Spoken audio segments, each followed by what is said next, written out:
అలానే విశ్వేశ్వరరావు, పాకిస్తాన్ రక్షణ శాఖ మంత్రి ఆసిఫ్, భారతదేశ రక్షణ శాఖ మంత్రి రాజ్నాథ్ సింగ్ గారు.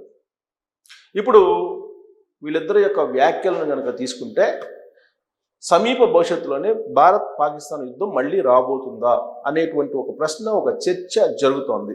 దానికి కారణం ఏంటంటే పాకిస్తాన్ రక్షణ మంత్రి ఆసిఫ్ ఏం కామెంట్ చేశారని అంటే, ఢిల్లీలో జరిగినటువంటి ఉగ్రవాదాన్ని పాకిస్తాన్ మీద చేస్తున్నారు, ఆ ఉగ్రవాదానికి తమకు సంబంధం లేదు, కానీ అంతర్జాతీయ సమాజంలో ఢిల్లీలో జరిగినటువంటి ఉగ్రవాదాన్ని, ఢిల్లీలో జరిగిన బాంబ్ బ్లాస్ట్ని పాకిస్తాన్ మీద నెట్టేసి మళ్ళీ ఇంకొకసారి యుద్ధం చేయడానికి భారతదేశం సిద్ధమవుతుంది అనేటువంటి అనుమానాన్ని పాకిస్తాన్ రక్షణ మంత్రి వ్యక్తం చేస్తూ అంతర్జాతీయ సమాజానికి ఒక సందేశం ఇస్తూ ఉన్నారు. సరిగ్గా ఈ పాయింట్ దగ్గరే భారతదేశం అనుమానిస్తుంది. పాకిస్తాన్ యుద్ధం చేయడానికి సిద్ధమవుతుందా, లేదంటే ఇలాంటివి ఎందుకు చేస్తూ ఉన్నారు అనేటువంటి అనుమానం వ్యక్తం చేస్తున్నారు. యాక్చువల్గా రాజ్నాథ్ సింగ్ గారు కానీ, లేదంటే ప్రధానమంత్రి నరేంద్ర మోడీ గారు కానీ ఆపరేషన్ సింధూర్ 2.0 సందర్భంగా వాళ్ళు చెప్పిన మాట ఏంటంటే, సీజ్ ఫైర్ సందర్భంగా యుద్ధం ఆగిపోలేదు, ఒకవేళ పాకిస్తాన్ ప్రేరేపిత ఉగ్రవాదం కనుక భారత్ వైపు చూస్తే మళ్ళీ యుద్ధం కొనసాగుతుంది అనేటువంటి విషయాన్ని చెప్పారు. ప్రస్తుతం తాత్కాలిక విరమణ మాత్రమే, ఇది శాశ్వత విరమణ కాదు అని చెప్పారు. సరిహద్దులు వెంబటి కవ్వింపు చర్యలకు పాల్పడ్డా, ఉగ్రవాదుల్ని ప్రేరేపించిన ఖచ్చితంగా భారతదేశం మళ్ళీ పాకిస్తాన్ మీద యుద్ధం చేస్తుంది, పాకిస్తాన్ మీద ఖచ్చితంగా బాంబులు వేస్తుంది, మిజైల్స్ని పంపిస్తుంది అని చెప్పి రాజ్నాథ్ సింగ్ గారు చాలా క్లియర్గా చెప్పారు. యుద్ధం ఆగిపోయినట్టు కాదు అని చెప్పి అప్పట్లోనే చెప్పారు. మరి ఆ భయంతో పాకిస్తాన్ రక్షణ మంత్రి ఆసిఫ్ ఇప్పుడు మా మీద యుద్ధం చేయడానికి రెడీ అవుతుంది భారతదేశం అని చెప్పి చెప్తున్నారా, లేదంటే పాకిస్తానే యుద్ధం చేయడానికి సిద్ధమయ్యి ఇప్పుడు ముందుగానే అంతర్జాతీయ సమాజాన్ని తప్పుదోవ పట్టించడానికి భారతదేశం యుద్ధం చేయడానికి సిద్ధమవుతుందని చెప్పి ప్రచారం చేస్తున్నారా అనేటువంటిది మాత్రం బాగా అంతర్జాతీయ సమాజంలో చర్చ జరుగుతోంది. ఈ మధ్యకాలంలో అణ్వస్త్రాలను ప్రయోగించడానికి, అణ్వస్త్రాల ప్రయోగాలు చేయడానికి మేము సిద్ధం అని చెప్పి పాకిస్తాన్ ఆల్రెడీ ప్రకటించింది, మేము చేస్తున్నాం అని చెప్పి. పైగా అమెరికా అధ్యక్షుడు ట్రంప్ ఏమన్నారు, అణుయుద్ధాన్ని మేము ఆపాను, అణుయుద్ధం పాకిస్తాన్ భారతదేశం మధ్య జరిగింది, దాన్ని నేను ఆపానని చెప్పి ఆయన చెప్తున్నారు.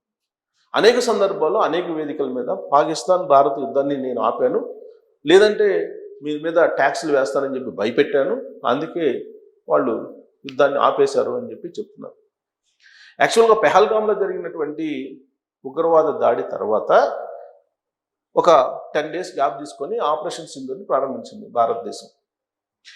ఆ తర్వాత పాకిస్తాన్ని ఏ విధంగా టార్గెట్ చేయాలో ఆ స్థాయిలో టార్గెట్ చేసింది. ఆపరేషన్ సింధూర్ 2.0కి పాకిస్తాన్ దాదాపుగా సగం ఖతం అయిపోయింది. ఒకవేళ ఆపరేషన్ సింధూర్ 3.0 కంటిన్యూ అయినట్టయితే కనుక పాకిస్తాన్లో ఉన్నటువంటి ఎయిర్ బేసులు కానీ, లేదంటే ఓడరేవులు కానీ ఏవి మిగిలేవి కాదు. అప్పటికే కరాచీలో ఉండేటువంటి ఓడరేవుని టచ్ చేశారు, ఎయిర్ బేస్ని టచ్ చేశారు. అలాగే పాకిస్తాన్లో ఉండేటువంటి అమెరికన్ అణ్వాయుధాలు ఏవైతే ఉన్నాయో స్థావరాలు, వాటిని కూడా టచ్ చేశారనేది కొంత లీక్ అయినటువంటి న్యూస్. అందుకే అమెరికా ఇన్వాల్వ్ అయింది, 2 దేశాల మధ్య యుద్ధాన్ని ఆపేటువంటి ప్రయత్నం చేసింది అనేది కూడా మరొక వర్షన్ అప్పట్లో వినిపించింది.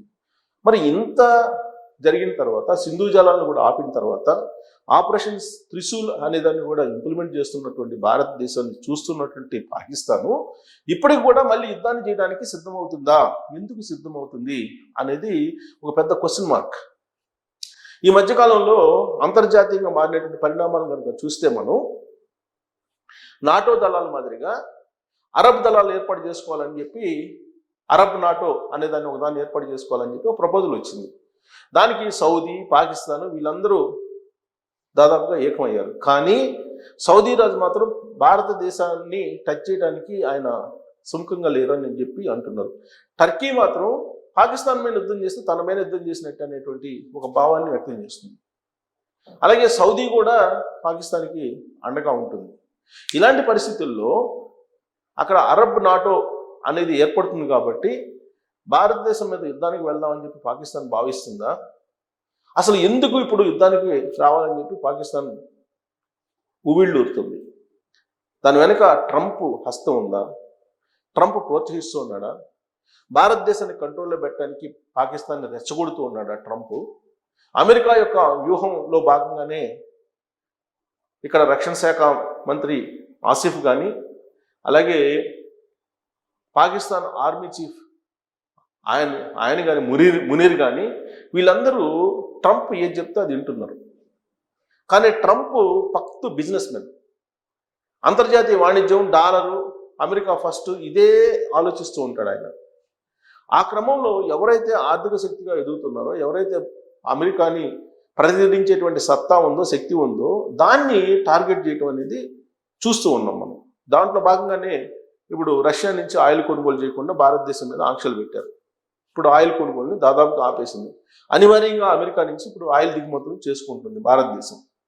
ఆ కారణంగా త్వరలో ఆయిల్ రేట్లు కూడా పెరగబోతున్నాయని చెప్పేసి ఇప్పుడు అంతర్జాతీయంగా, జాతీయంగా వస్తున్నటువంటి న్యూస్. అంటే అమెరికా అధ్యక్షుడు ట్రంప్ ఏది చెప్తే అది భారతదేశం కూడా వినేటువంటి పరిస్థితికి వచ్చిందా అనేటువంటి అనుమానం కూడా వస్తుంది.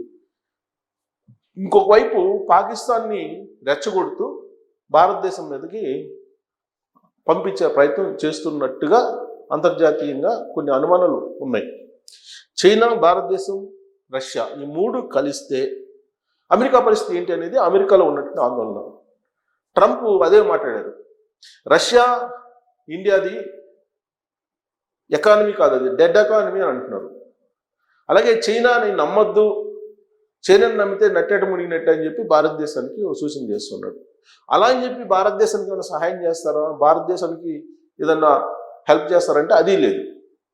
కేవలం పాకిస్తాన్ని రెచ్చగొట్టడం, భారతదేశాన్ని తన కంట్రోల్లో ఉంచుకోవడం, ఇదే వ్యూహంగా ట్రంప్ నడుస్తూ ఉన్నటువంటి క్రమంలో ఇప్పుడు పాకిస్తాన్లో ఉన్నటువంటి రక్షణ మంత్రి చేసినటువంటి కామెంటు మళ్ళీ మరోసారి పాకిస్తాన్ భారతదేశం యుద్ధానికి ఉసిగొలుపుతుందా, యుద్ధం చేయడానికి సిద్ధమవుతుందా అనేటువంటి ఒక చర్చ అయితే జరుగుతుంది.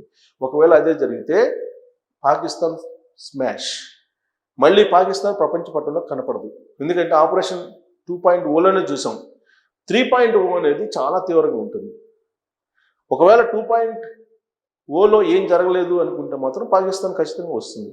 ఈ మధ్యకాలంలో అమెరికా నుంచి కొన్ని దిగుమతి అయ్యాయి, ఇది యుద్ధ సామాగ్రి. దాన్ని చూసి ఒకవేళ భారతదేశం మీద యుద్ధం చేయొచ్చు అని చెప్పి భావిస్తుందేమో. కానీ ఒకవేళ యుద్ధానికి దిగితే ఈసారి పాకిస్తాన్ ప్రపంచ పటంలో ఉండదు అనేది మాత్రం భారతదేశం, భారత సైన్యం, భారత ప్రభుత్వం హెచ్చరికలు జారీ చేస్తుంది. ఇప్పటికే ఆపరేషన్ త్రిశూల్తో పాకిస్తాన్ ఉక్కిరిబిక్కిరి అవుతుంది. ప్లస్ నరేంద్ర మోడీ గారు లేదంటే రాజ్నాథ్ సింగ్ గారు ఆర్మీకి ఫుల్ స్వేచ్ఛ ఇచ్చేశారు.